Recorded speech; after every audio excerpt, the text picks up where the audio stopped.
Hacks likes this very much. Welcome to Coffee with Toffees.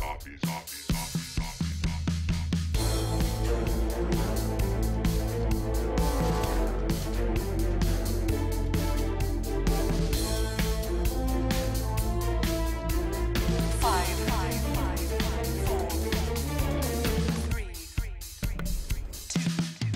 2, 1. Let's do this. Good evening and welcome back to a brand new episode of Coffee with Toffees, the increasingly more evening morning show. My name is Toffees, always bringing you the action here, and we should have a pretty good night for you. We've got some news, just a light bit of that, and then a interview with none other than Corey himself. So first we got to start with the plugs, because that's how we pay for the show. My name's Toffees. You can follow me at Toffees_Dota2 for updates on upcoming matches, tournaments, casting, morning shows, Dota FM, you name it, we do it. So do the follow because it's worth the time. If you want to support the show, this or Dota FM, you go to patreon.com/Toffees. And whether it's $1, a high five, or anything else, we appreciate the support. It helps keep the time and effort and commitment required to get the podcast going, continuously running. And finally, if you like the show and you want to be the coolest guy in your cubicle, you can get your hands on one of these brand spanking new Coffee with Toffees mugs. I'll hold it up there so you can see it. It is the best swag you can get in your morning show, so check it out. Without further ado, the other man on the screen is none other than Corey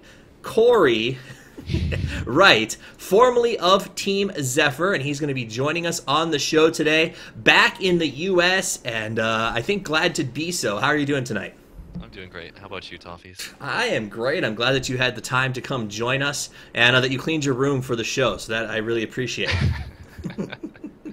So we're going to start out with just some light touches on a few news items that are going on right now, because I feel that it would be irresponsible of me not to go over them since there's such a big thing going on right now. The first one is a brand new caster has been officially hired to work at the Join Dota studios. This is big news because they built their studios God knows how long ago and a lot of folks have been saying, what are you going to do with all that space? They finally hired in a new caster to kind of bring some new energy to it. But here's the interesting thing about the new caster. A lot of folks don't know him. Durka is an English caster who works a lot with ESL UK, has done a little bit here and there, has about, honestly, I think it's like 600 followers on Twitter, so he's still fairly low-key. But Toby went on statement along with Cap and said, this is how Cap was discovered. We like to find talent that we think has potential and bring them on board. So congratulations to him. We actually are trying to set up an interview here on the show so that our North American audience, the guys, you folks who love to listen to the podcast, will get a chance to know him, since he's not really someone who tends to work in our sphere of influence. So expose a new caster to you as soon as we get that all set up. Next piece, do you have any familiarity with Durka at all? I've heard him. I think he's a knowledgeable caster. He's well spoken to, so I have no problems with him at all. So the basics are there, and all you can do is go up. Now, I'm curious about how his name will be received, as I do believe it is a reference to the Durka in American Team. What was that movie that South Park made? Anyway, it was a little bit brutal as to how it was used. So I'm curious to see how that plays out once we hit the large stage, but we'll find that out as time moves forward. The other piece of news that is pretty popular, it's all over Reddit, it is crazy town right now, is the reports of who got kicked off of C9 and who didn't get kicked off. Long story short, have you been keeping up with this at all, Corey? I've been keeping up with it, yeah. Just because it's on the front page of Reddit, and there's literally no way to avoid this stuff. You can't avoid the drama. Yeah. It's everywhere. It's everywhere. So for those of you who aren't sure what's going on, Aoi 2000 and Pilodai both have said that they did not choose to leave C9. They were removed from C9. Eternal Envy then tweeted out, yep, that's what happened. I take full responsibility. I'm not happy about it, but it is what it is. And then Jack, the owner of C9, also followed up with a, hey, they technically still work for us. The decision was the players, majority rules, and then he went on to say something that was really cool, I thought, and I don't know if you read this or not. He said that he would be more than happy to continue to pay them until they find a team, and or will support them if they want to make a second C9 team under the same label. So Jack apparently really likes the guys and wants to keep them around. So I thought that was a cool statement for them to make. It's not something we see from owners very often. Normally when you're booted, the paychecks stop. But Jack seems pretty open to keeping them on board. So I don't know if that says their paychecks suck or if it says that Jack has a lot of money. But either way, a nice thought. Do you have any thoughts on the C9 debacle? I think the owner handled it professionally. Mhm. Like, obviously he has a lot of money because Cloud9 is just a huge organization. Yeah. And tons of sponsor deals. So he can afford to support his players in this way. I think it's the right thing to do as well. Absolutely, I think it is. And, all those second place finishes put a lot of money in the bank, and that clearly can go to supporting these guys. I know their paychecks don't suck, If I thought it would be entertaining, though, as the two options are there. So, that is it. We also know that it was just announced that Canada Cup Season 4 is going to be starting up as well. So, as a firm supporter of the Dota 2 Canada Cup, we did want to mention that. And we should also mention, I guess, to you folks, there's a brand new overlay on the show that is brought to you by the guys at Civo and 2P Dota, the Dota news site. So thanks for putting together some new overlays for our interview processes. That said, let's get past the news. Let's get to the interview that everyone's here to get. You came back from Korea. You were sort of a name that a lot of folks knew, and that you went overseas, and I feel like a lot of the North American buzz that you had going dipped off a little bit. And that's maybe because it's so hard to watch SEA games, because here it's, 2 a.m., 3 a.m. in the morning when they happen. But we want to I want to take a chance to get to know you and to bring you back to North America and just kind of answer a lot of questions. I put a Reddit post up today, and people flooded that thing with questions for Corey. So I'm excited to sort of bring those questions forward. What I'd like to start out, though, is start at the beginning. I want to talk a little bit about your journey into Dota and what got you here in the first place. So what was the first game that you remember playing? So the first Dota game or the first video game? The first video game. Ooh. Probably Super Mario 64. That's my earliest memory, I think. That's a when I was good like one. 5 years old, maybe. Nice. So you had a 64 as one of your first systems. That's a shame because the controller was clearly the worst of any designed. And you started out. So what moved you from consoles and sort of learning that world to playing a game like Dota? So I think the first game on PC I played was RuneScape. Okay. I'm not very proud of that, but that was the first one I played, and like I just realized that PC gaming is like limitless compared to consoles. So I've been on board ever since, really. I played MMOs after that, so I played RuneScape, I played Guild Wars. Gotcha. I played WoW. Everybody And played WoW. from WoW, that's where I moved on to Dota. Okay.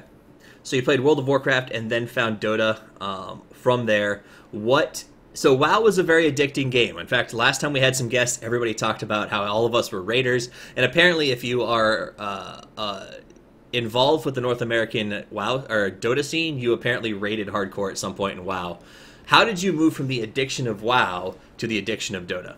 So in WoW, I didn't actually raid very often. I was more of a PvPer.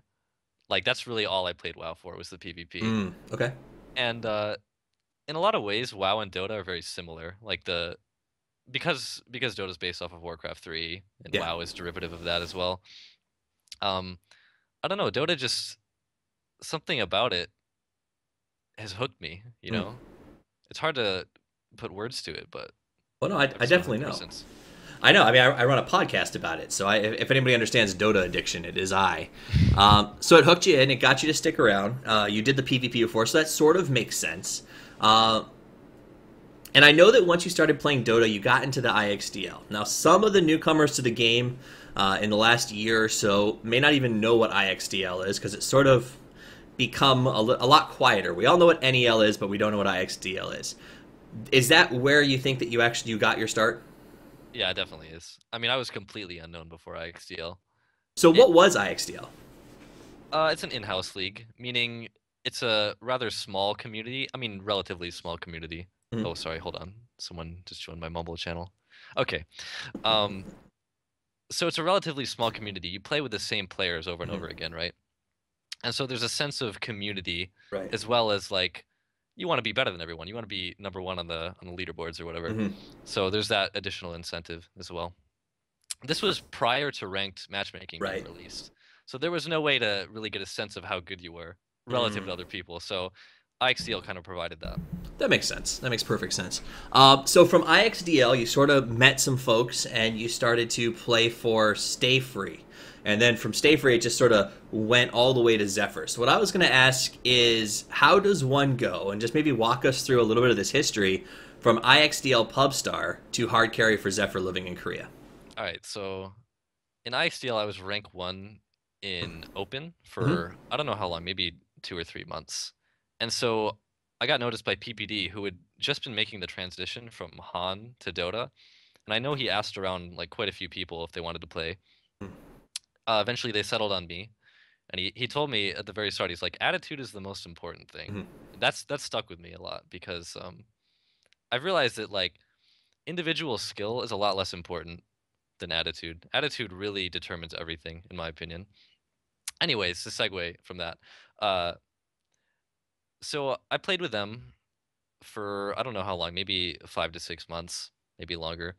Um, we didn't have a lot of success. I don't think we had as much success as we should have, to be Mm-hmm. honest, for whatever reason. I think Stay Free, like we had a lot of potential as a team, but for whatever reason, it never came to fruition. We lost a few unfortunate games, like in the MLG Columbus qualifiers, we lost to Pretty Boy Swag Mm-hmm. 2-1, and we pretty much threw the game so horribly. Like that's such a vivid memory because we were up 30k gold, I think, Jeez, something wow. like that. We picked this Bloodseeker Furion pocket strat, and it was just insane that we threw that lead. So that's one of my biggest regrets in Dota is not going any further with that team because I see. at the time I knew Zion PPD were good, Right. like obviously, but I had never dreamed that they would be on EG like 4 months later. So Right. That's funny, and that question actually comes up a little bit later from Reddit. So you played with them at Stay Free, and you guys were together for a little while as you sort of got rolling. And then there was the Dignitas situation that sort of rolled up. I know that for those of you who may not know, Dignitas lost a couple of players, and there was rumors that for MLG Columbus, I believe it was Zai, PPD, and yourself were to join Dignitas to go play in what was at that time an incredibly prestigious tournament. And at the last second, the owner of Dignitas, through an announcement basically by Demon on Reddit, decided to pull the plug on Dota 2 Dignitas. What was that like for you? It had to have been an interesting experience. So I want to hear a little bit about it. so it was kind of a roller coaster because we had lost the Columbus qualifiers. I thought, okay, there's no way I get to play in this tournament, right? And then it turns out that Dignitas, who had earned their spot from MLG Full Sail, they pretty much all but disbanded, and the only player left was Infinity. So he was going to make a new roster, Mhm. and it was going to be me, Zai, PPD, Infinity, and Demon. Mhm. And so we played a few scrims with that team, and everything was going well. And I thought, if that team had lasted any longer than like 5 days or whatever it was, we could have gone pretty far. But Yeah, I think so. that's just the way it is. That's Right. how fate is. Um, it could have happened, but it didn't. Mm. So yeah, we got screwed out of going to MLG. And actually, I went to MLG Columbus as a spectator. Okay. So that's where I met Blitz and Purge. Oh. So it kind of segues into Team Zephyr because Blitz actually recognized me at the event rather than the other way around. So he approached me, and he didn't talk about the team or anything because at the time he was gonna fly to Korea to join FOU, I think it was. Okay. He was gonna do that maybe like a few weeks after MLG Columbus. Mhm. So I'm assuming everyone knows about the Blitz and Febby dilemma that occurred. Do you But want to give us a snippet of that, just for those viewers who may not know, or? well, basically, Blitz came to Korea. Febby told him a lot of things like, "Oh, it's gonna be great. We're gonna win." And Mhm. then they lost, and Febby decided to leave the team. So Blitz was basically stranded in Korea without a Right. team. Mhm. So that's how Team Zephyr was created. And because I had met Blitz in Columbus, and he had known that I was rank 1 in IXDL, he had Mhm. known that I played on Stay Free. He decided to take a chance on me, because even back then I wasn't very well known. Right. So that's IXDL's transition to Zephyr. Now that gives us a great segue to the Zephyr experience. But before we get to that, something that I'm always curious about, and this kind of goes back to the past a little bit. When you were playing IXDL and you were pushing yourself to rank 1 and you saw yourself start to do well, was there sort of a catalyst moment where you said, hey, I could maybe actually do this as a professional level, or did it all just sort of happen by a happy accident? Um, no, I definitely intended to go pro when Okay. I was doing that. When I was playing IXDL, I was like, this is something that I want to do. I'm going to play as many IXDL games as possible. Hmm. And I played a ridiculous amount, like probably upwards of 1,000 or more IXDL games. So yeah, it wasn't random. Okay. I didn't just say, oh, well, maybe I can do this. No, I wanted to do it. I had intent. And were you living with your family at that time? Were you in school? Yeah, I was in school, and Okay. I was living at home, and I'm living at home right now as Okay. well. How did the family take the mom, dad, uncle, auntie, sister, brother, whoever was there? Yeah. I'm going Um, pro. they think it's like the coolest thing ever. That's So awesome. I'm really lucky to have a family so supportive, to be honest. Like they watch all my games, they email me constantly, like they always keep in touch. They want to know all the latest news about Mhm. whatever I'm doing in the Dota world. So I mean, they're super interested in it, and I'm grateful to have them. That's awesome. So, great background. You work your way through IXDL, so you essentially are the American dream in the sense of you earn your way from the bottom up. You don't come from another game. You're not pre-established.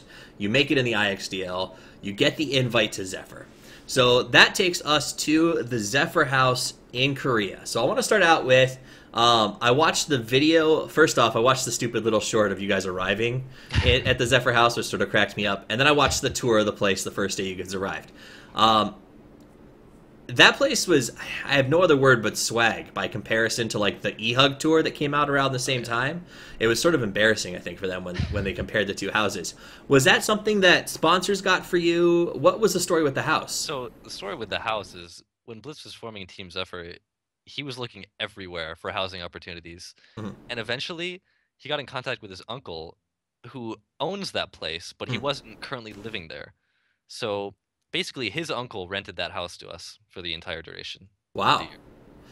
So and you guys, but you pay? You guys paid for that yourselves? We did pay. We did pay for it. Yeah. So when you went there, when you guys picked up and went, this will give us maybe a good base for progressing through the Korea saga. Was all of this out of pocket? Did Blitz come to you and say, hey, I've got some sponsors on the horn who are going to help with costs? Or was this we're all going to do it and just hope it works? So it's sort of a combination of both. Okay. So Twitch helped to pay for our initial flights, Mm-hmm. and they also gave us some money to go towards housing. Wow. But Kevin had to invest pretty much all the rest, and it was a risky investment because if you think about it, if we had went to Korea Right. and we had lost NSL and we had lost KDL, we'd Mhm. actually be broke. Like we'd be in the negative. Right. So like there was a sense of urgency back then. Like we had to win. It was a necessity, or our livelihood was at stake. Yeah. No, So yeah. that's got to put a little bit of extra stress on you. So I will say this. I love the fact, if you guys haven't seen it, you can go check out the video. All you have to do is Google Corey Dota. But the arrival at their house was great because we get this tour of the home, and they take us to all the bedrooms. And the bedrooms are empty except for a bunch of suitcases and like sleeping bags on the floor. Unpacked, nobody's unpacked. Everything is destructive. Then all of a sudden, the last stop is the game room, for lack of a better word. All of the computers are set up. Everything is pristine, and all of Zephyr is sitting at the computers, already hammering away at some Dota. And I was like, that's what you think of when you think of a pro player. So I know that you guys literally landed and scrimmed. I think you said they did like 2 or 3 scrims the night that you arrived in Korea. Is that because you had a game coming up, or just because you guys were all so just excited to be part of this process? I mean, we were excited at the time. It was a very exciting time, but no, we had to play in the NSL qualifiers like literally the day that we arrived, or rather the day after we arrived. Ah, So I arrived, went to sleep immediately, woke up, and then we had to go to Seoul to go play the NSL qualifiers. wow. So yeah, it was pretty stressful, but it was so exciting. So stressful first appearance. How'd the qualifiers go? We pretty much steamrolled Cool. everything. So that not too bad. It wasn't too difficult. You guys got through the steamroll, did a great job, and then came back. So what was it like, or talk a little bit about what it was like living in the Zephyr house? Phew, man, there's so many stories, but I mean, at the start, it was really cool, living together, being independent as well for the first time in my life because I had never, lived away from my parents or Mhm. anything. So it was a cool kind of journey of independence and self-discovery. But I mean, towards the end, when you live with the same people for, Right. a year and you're working with them too, tensions arise, personalities will clash inevitably. So it wasn't always, sunshine and rainbows, but for the most part, it was a positive experience. That's good. What was your favorite and maybe least favorite thing about living in Korea? So the that's pretty easy. It's the food. Oh my God, Like right? it can't be understated No, how great it can't. Korean food is. I mean, it really is just it's so good. That's the one thing I miss being home, honestly, more than Okay. anything. So the food, which I mean, we're talking Korean barbecue, kimchi, Oh yeah. kalbi, just Yeah. bulgogi alone makes your life change. So that's exciting. What was your least favorite thing about Korea? Least favorite thing, probably the fact that we lived in this like suburban area that was Mm, it's just meant for raising a family, you know. It mm, wasn't there was nothing to do basically where we lived. I mean, it looked pretty, there were right, places to eat, but like I mean, really, we couldn't do anything. We had to go to Seoul, so we'd have to take the bus an hour right. if we wanted to have fun, and you know, it just became kind of a nuisance. And That was the worst part, but it wasn't so bad. was Bambo happy not having a place to show off his hair, or was this frustrating to him that there was no nightlife available? I mean, believe me, he made use of the nightlife in Okay. Korea. He he went out more than anyone. Like he would go out the night before our matches towards the end. He was just like a Wow. fiend when Wow. it came to clubbing. You know, you're So young and you're partying in a foreign country, so you gotta make that work for you. yeah. Fireflies 351 on Reddit wanted me to ask, do you think that the Korean or the SEA scene, since you've had a chance to live there and play there, has a good chance at putting up a performance in TI this year? Um, I have to say I think they have a better chance next year. I Okay. think given one more year, I Mhm. think they'll be Korea in particular will be like a force to be reckoned with. Um, C kind of suffers from the same problems that NA does, Okay. in that the scene is fragmented. People form cliques. Mhm. Like it's hard to describe, but I mean, like C has talented players, just like NA. The problem is people don't want to play together. People don't want to dedicate, and like specifically in Southeast Asia, money is hard to come by. So Right. like people are often playing for their livelihood. So Mhm.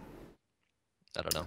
So is that do you think why we end up with these 3-2 like the 3-2-2 situations came up out of SEA is there's no other chance to really pay your bills and play Dota? Yeah, specifically, I know it's a problem in Malaysia. Mhm. So for Aero Gaming, like I do understand why they did what they did. I mean, it's horrible and you shouldn't do it, Right. but in some ways, it's to be expected when there's so little money in the Southeast Asian scene. You know, how do they support themselves? If they want to go full time in Dota, it's almost impossible in Southeast Asia unless you're winning every tournament. That's the thing. You have to be winning them or you're not making a good living. So Okay. yeah, it's very tough for them. Did you watch did the SEA scene evolve, would you say, as you guys were there? So from the time that you started playing with Zephyr to the time that you left and came back to the States, would you say that the SEA scene evolved significantly during that period? Yeah, I think it did. I think it grew for the better. And like to be honest, even from the start, we could never keep up with the Southeast Asian scene. Like we just Hmm. didn't have a grasp on how to play versus Hmm. them. Like it's something like it was kind of like a mental block. Like every time we played online tournaments, we just kind of we didn't intentionally take them less seriously, but Right. like subconsciously, we just like we didn't have that sense of urgency, you know, Hmm. when we were playing NSL and KDL. We didn't have that like, oh, we need to win Right. or bad shit's gonna happen, right? So yeah, I mean, we were always like a level below the C scene, in my opinion. And what do you think about the C scene? Is it because I mean we can look at your roster. In fact, we can look at most of the roster changes that even went on while you were there, and you guys did not have slouch players. You had some of the best, some really great players, especially out of the North American region. What do you think it was that just gave that scene a little bit of a foot up on you? To be honest, I think it's less to do with them and more to do with us and Mm, our like lackadaisical approach to you know, playing online tournaments. Like for whatever reason, like I said before, it's just we couldn't take it I seriously. see what you're saying. Hmm. So were you guys able to? Do you feel that you performed really well at lands? And like We when were you definitely a LAN team. So when you Yes. walked into a LAN, the SEA teams were like, "Oh crap, Zephyr's here," but Hmm. they just tried to beat you at the qualifiers to make sure you didn't show up at the LAN. Yeah, exactly. I mean, on land we always felt that sense of urgency, that adrenaline rush, you know. Hmm. Whereas online we just kind of trudged our way through it.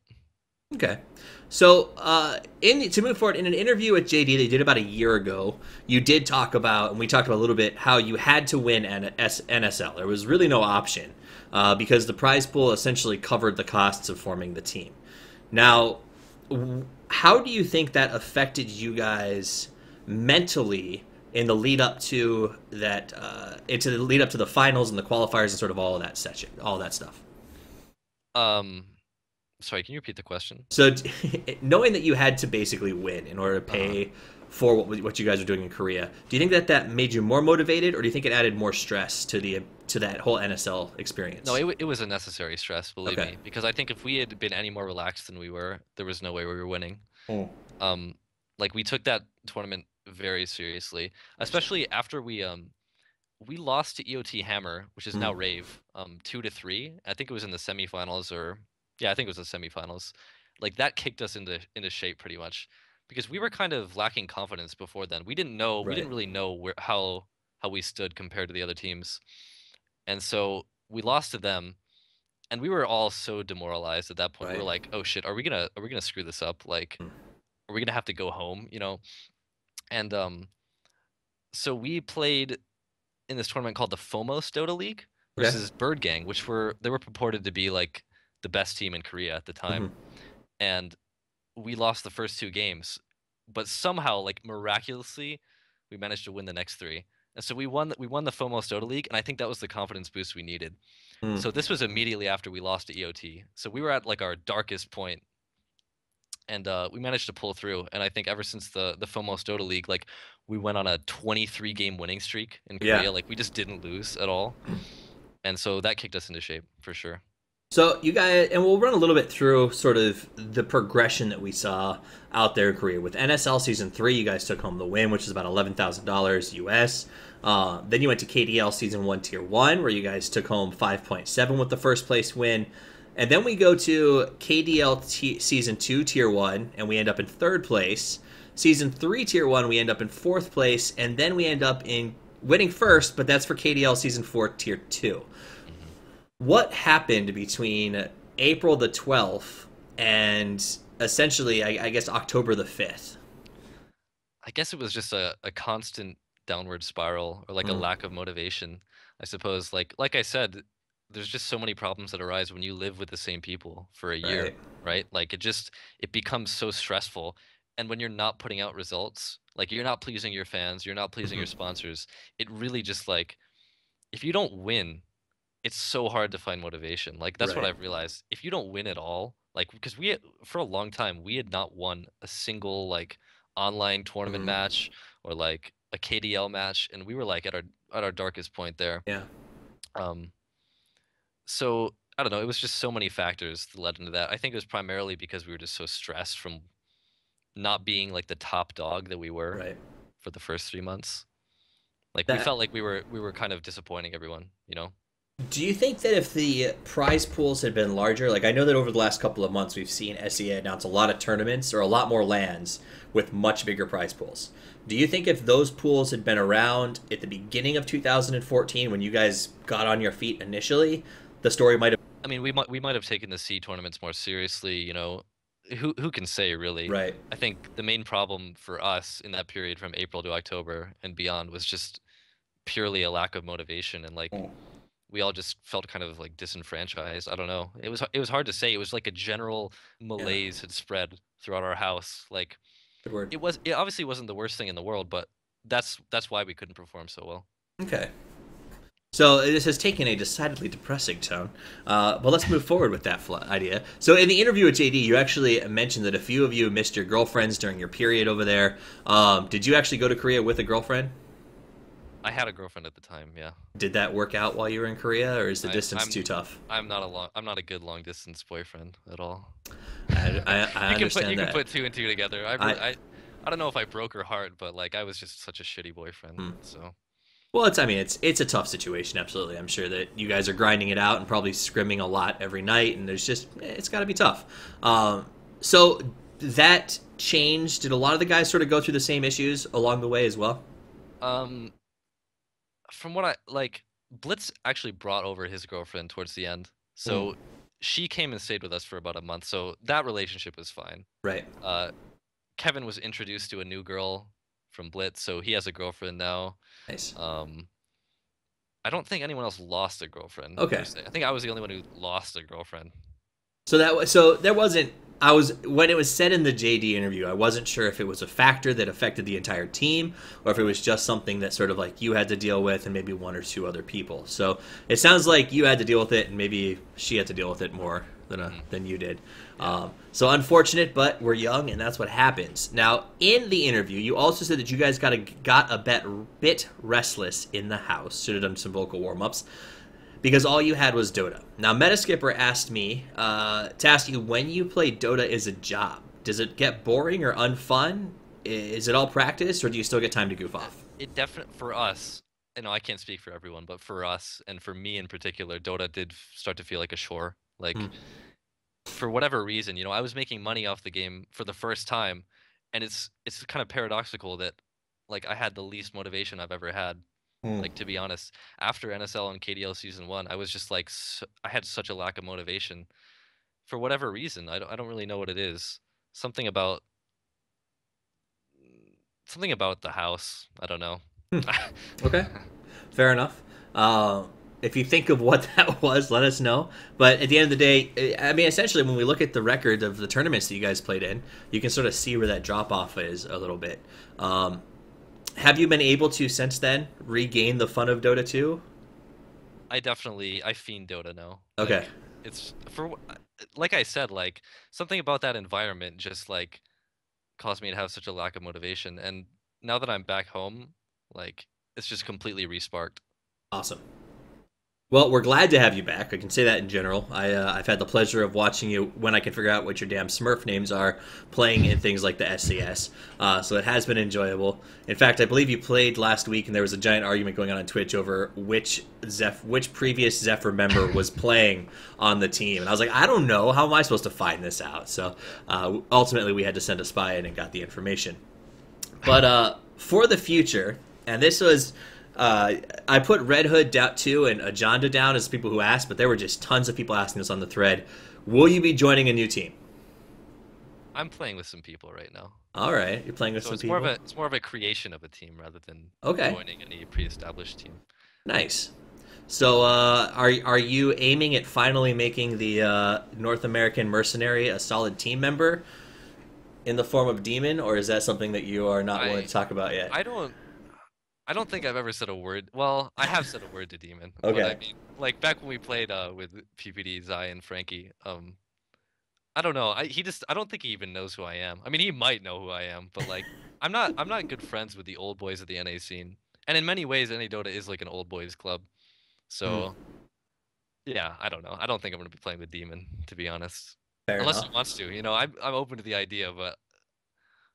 So, do you think that your road in the future, in the next, let's say, 6 months, are you looking for team competitive play and maybe an invite to a TI qualifier, or are you looking for casting jobs? Because I've noticed you've been doing a lot of casting lately. A lot of folks have noticed that on Reddit as well. Oh, are you just exploring your options, or is that a road you're thinking about going down? No, that's not a road I'm thinking about going down. I'm just doing it because, I don't know, Helium asked and I wanted to do it for fun. So... I mean, maybe long term I could look at a casting career, but I don't think right now that's not my place in the Dota scene. More of a Joe Montana, want to play it out, be the carry, and then retire. I respect that. Yeah, exactly. All right. Now, Kato Guy actually pointed out on the thread, and I do want to clarify this. He said that it took a year, but someone finally broke your GPM record, which you hold. It is for 11:59 GPM in a game that lasted 20 minutes. What he didn't know, and I think one of our Mott Packs, one of my stat guys figured out, is that the guy who did beat you, it was a 8-minute game with a bunch of disconnects, and basically his whole team DC'd, so it doesn't count as far as we're concerned. Yep. Do you have a sense of pride for holding the literal highest GPM in the history of Dota 2? I mean, I can't lie. Like, I do hold a sense of pride for that. And, I was relieved to find out that other record was illegitimate. So, yeah, I mean, I'm not going to lie. Do you think you could beat 1466? No. No? I think that is impossible in a pro game. That will actually never happen. Makes sense. You never know, though, because we would have thought that a 30,000 gold throw was impossible prior to the 2 patches ago, and we saw that happen. So things change. Now, Orca Set Cetera, it's a hard name, buddy, over on Reddit, and I added a little bit to this as well, asks, if you move forward with playing, would you prefer to play in the EU, the U.S., or any other region? And if so, are you willing to relocate again? I think I would be willing to play in EU, to be honest. Um, but I don't think that's realistic. I think I would Mhm. be staying in NA for sure. It's my home, so. Yeah. So, what do you think about that? I mean, you've been out of the NA scene for a while. I assume you still kept in contact with everybody. Now you're back into it. What is your thoughts on the NA scene now as you return to it to where it was when you left a year ago? It's pretty much in the same place, right? Like Mhm. NA Dota never changes. That's what Mhm. you learn, really, by being a part of this community. For better or for worse, it just doesn't change much. Hmm. Like, in my opinion, it's a bit of an old boys club, like I mentioned previously. Like, and to be honest, the skill level is like undeniably lower in our Mhm. region, I think, on average. I mean, like, don't get me wrong, we have our fair share of like talented players, but Right. for whatever reason, just few and far between. So, um, I don't know. There's this kind of like in NA, there's this sense that it's the cool thing to do to like not care or like to Mm. not earnestly try to improve yourself. Like Right. it's just these people that sit on their high horse of like I don't know, like ironic detachment, and they sneer at everybody who earnestly tries to improve themselves. Like teams like Leviathan and EHUG, like those teams are the ones we should be supporting. To be Right. honest, like those teams are the guys that I respect. So. Mhm. Yeah, and they're busting butts. So both teams, great, have been on the show. We like to see them grow. But you're right. It is a little bit strange that we have less, I guess you'd say, skilled players than other regions, considering we have such a massive region with such a huge availability of quality internet and computer access. I mean, in the SEA, from what I understand, a lot of those players still have to haul their butts down to an internet cafe to even play Dota. Whereas you and I can get on an interview in the middle of our bedrooms in the middle of the night and then go play 6 hours of Dota afterwards. Do you think that that comes down to our work ethic or the fact that we've convinced ourselves it's not cool to work at it? I'm just convinced it's everything to do with the North American culture. Like Mm. for whatever reason, like people in this day and age just think it's cool not to care or not to Right. like give it your all. And if you look in Southeast Asia and China, like those people will give everything they've got. Mm. Like they do it for their livelihood. Like that's why newbie won TI. Like they just dedicate everything they have. And I think North American players, they just for whatever reason they aren't mature enough or they aren't I don't know, they don't take it seriously enough in general. Do you. All right, so let's move into a couple of hypothetical questions for you. And Jive Beaver brought this one up. And I'll be honest, I was thinking about it too. Okay. Do you think that you would be a better player currently or in a better place competition wise had you stayed in North America? It's it's hard to say. I mean, I can't say like the thought didn't cross my mind like, oh, what if I stayed or what if PPD and Zai had decided to play with me Mm. or whatever or invited me to EG or whatever, but like I don't think it's really healthy to think in that sort of way. Like you have to just think um like what can I do to better myself today? Don't think about the past. Don't even think too much about the future. Just like focus on the kind of minute things like get better at the game, you know, don't stress about the past. That's Hmm. my philosophy, I guess. So the question of when Fear was injured, would you have theoretically been asked to stand in for EG has never really something you've never really thought about. Oh, I've thought about it. Do you Yeah, think don't that get you me would wrong. do you think you would have stood in for Fear at some point? I would have gladly done it. Hmm. To be honest, I probably would have done it if they asked me. But I was in Korea. They probably didn't want to intrude on whatever the Right. hell I was doing at the time. So, like, and to be honest, I don't even know if they wanted to play with me. So, Hmm. who knows? I would have done it given the opportunity. And so, speaking of that, how is I know that you essentially got your start with Zion PPD on Stay Free when they were both making the transition out of their Han experience. How was that relationship? Do you guys still stay in touch? Did you learn much from them because they were coming from a competitive background? Like I said, I learned PPD originally told me like attitude is everything, and Mhm. Zai told me that as well. Like attitude is everything, so that stuck with me for sure. And I still keep in touch with Zai. We're really good friends for sure. So Good. So do you? What did you think about them splitting up? I guess because they've been together for a long mm, time. that mm, That did kind of surprised me. It surprised me. I was actually a little bit hurt, but that's because I'm not an EG fanboy, but I really enjoyed watching them play when they sort of stormed onto the scene. And I got a soft spot for Old Man Fear. And the PPD Zai duo was always so much fun to watch that seeing them split up was a little bit difficult to see. Do you think that we've come to a point in Dota where it's no longer about relationships and it's about pursuing what's best for your professional career? No, friendship is magic, man. And for a long time, PPD and Zai were like a package deal. So I was surprised more than anyone, realizing that Zai had gone to join Team Secret. Like, I just never imagined them splitting apart. Like, they were just attached at the hip, right? Essentially. Well, when the rumor started, I was like, they can't be true because of that one thing in particular. So, it worked for marketing. I'll give them that. So, here's a fun question. If you could create a 5-man fantasy team, so right now you're thinking about playing with some people, you're talking about making a team from scratch. If you could have 5 people, anybody in the league, you had puppy money and could buy anybody you wanted, who would you get your hands on? Anyone. Anyone you wanted. Oh man. I gotta think about this. I think I'd play with Zai first and foremost. A player called O4. You probably don't know him, but I don't. He played on EOSIN +4. Okay. So that was EOSIN's old team. In my opinion, he is the best player in North America. Really? Like bar none. Yeah. He's just so unknown. He's never played on a professional team or anything. And where does he play that you know him? Like, where can we see him play? I'm not sure. Well, he plays pubs primarily. So unless I convince him to play NEL, you might see him there. Who knows? Okay. And then the other two, probably Broodstar. Okay. You know who Broodstar is? I don't. You're throwing fun ones at me. Another NA Dota guy. Okay. Who I consider to be one of the best players in the region.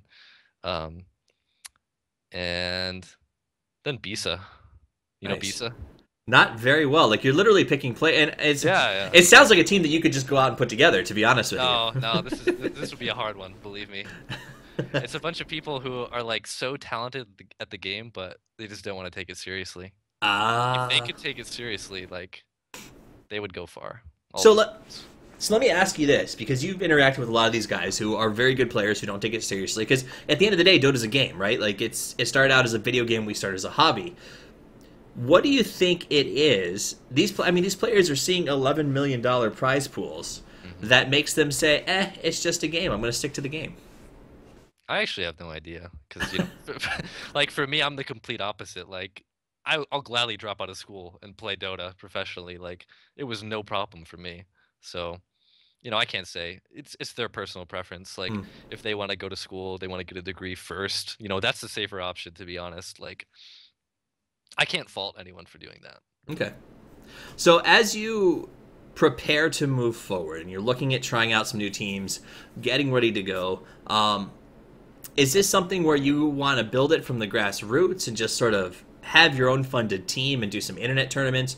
Or are you guys going to start shopping sponsors and try to go for the big gusto right out of the gate? I don't think I'm in a position to shop for sponsors, really. I have to start from the bottom. I don't really have a choice in the matter. So yeah, we'll be playing in online tournaments and whatnot. See how it goes. So start there, work your way up. Hopefully you'll let us know here on the show when you finally put the team together, so that we can maybe get to know everybody a little bit. So I'm playing in like I wouldn't even call it a team yet. It's more like a stack. Okay. I would say.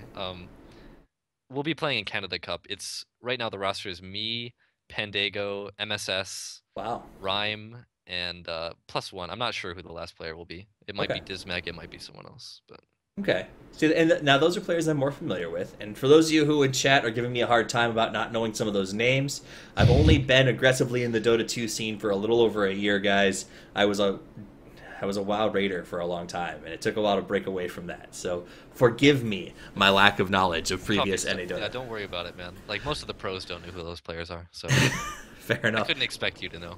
But your new team, I mean, Arif came on the show. We've had Pandago before. Like, these are guys who have been on some big teams, who have made some big plays, and I feel like they just haven't found the right fit for them. So it sounds, I don't know, this roster sounds exciting to me. I think there's potential. There's definitely room to grow. Like, I don't know if we'll be winning TI5, but if we could get into the qualifiers, it would make me happier than anything. So Absolutely. So before we sign out for the night, and I generally like to do this, I'll address the fans. You're returning to the North American scene. A lot of the folks who listen to the podcast, a lot of the folks who sort of are involved with Coffee with Toffees, are folks who are newer or are really kind of into the North American scene. We have folks from other places, but that seems to be the core audience. So as you return, talk to the fans. Tell us why it is that you think we should support your team, why you guys are going to be a big deal, and just kind of tell us a little about what makes you the carry that we want to watch. Well, I mean, I have the highest recorded GPM, so how can Boom. you not be my fan, really? If I had a mic that I could drop, I would. but seriously, like, for all my fans who supported me during the Zephyr days, like, I'm just like immeasurably grateful. Like, I don't know. I know it was impossibly hard to be a Zephyr fan at one point, so the people who had stuck with it the whole way through, like, I can probably never repay them. So thanks to all those guys, and yeah, just I mean, we'll see how it goes. I don't know how long this team will last. Maybe it'll go far, maybe it won't. But just check us out. Absolutely. Would you call yourself one of those hard practicing types, or one of those go out and play types? I'm a go out and play type, I think. All right. I'm more like Zai, to be honest. Like, don't ever practice and just kind of show up and play. Awesome. So you just like to go out there and get it done. What's your favorite way to clown around in Dota? Clown around. Yeah, when you're after maybe a bad game or relieving stress. So this is what me and O4 do all the time. We play on US West generally in unranked games, and we'll both click random and just go to the offlane. So we'll do an offlane dual lane. Nice. And we'll just feed off of people. It's the most hilarious thing ever. That's the only way to play Dota. It's like the only way I have fun in Dota now. Is to random dual lane with a buddy? Yeah, it's great. Nice. What other ways do you, when you're not Dotaing, what's your hobby? How do you blow off steam? What do you do in the outside world? Really, the only main thing I do is play guitar. Okay. So I do that quite a bit. I don't really have many other hobbies. Like, I'm very much a millennial. Like, I'm an internet age kid who spends like almost all of his time on the internet. It's like when you're not Dotaing, you're Redditing or you're Twittering or things like that. Do you have a guitar sitting there where you can play us a few chords and show us just how good you are? I'm not gonna play. No, come on. I'm too shy. I'm sorry. Oh man. I would consider myself like an intermediate guitar player. Like, okay. I'm not a beginner, but I wouldn't consider myself good. So. Well, I'm complete crap, so hopefully that helps. Makes you feel better. So no guitar, guys. Sorry, I tried to get a little bit behind the scenes with Corey. We could have unplugged. We could have had like this cool like MTV old school. You guys are too young for MTV Unplugged. I don't know what I'm talking about. Oh, Old Man Toffee strikes again. That's really about it. I think that takes care of most of the questions that we got on Reddit. It gives us a good feel for where you're coming from, how Korea went. Do you have any last thoughts before we wrap up, or things that you think maybe we should have talked about that we didn't get a chance to? Ooh, last thoughts. I think we pretty much comprehensively covered everything, to be honest. I don't really have much else to say. Good. Well, let me ask you this, and I'll end with this question because I think it maybe it'll sum it up a little bit. If you got the same call that you got originally from Blitz a year ago to go to Korea, to form Zephyr, and to start doing what you guys did, would you say yes, or would you pass it up and stay in North America? Are you saying if I know what I know now? Yep, knowing what you know now, would you do it again? Yeah, I think I would. Awesome. That's what I like to hear. So guys, that's it. That's the show that we have for you. Hopefully you enjoyed it. We had a nice long one here today, so we get that podcast out. If you're listening in the morning, we appreciate you supporting the show. If you're listening on Twitch, we appreciate you being live. A big thank you again to Corey for being here. I want to remind you guys that you can follow me at Toffees_Dota2. You can follow him at Corey Dota. And you can definitely check out the show and help support it at patreon.com/Toffees, where you can get your sick, sweet Coffee with Toffees mug, which I recommend to everybody because the coffee tastes better when drank out of that particular mug. So that's it for me, guys. Corey, give me 3 to 5 words to say goodnight. Only 3 to 5? Oh, you can have 6 if you want.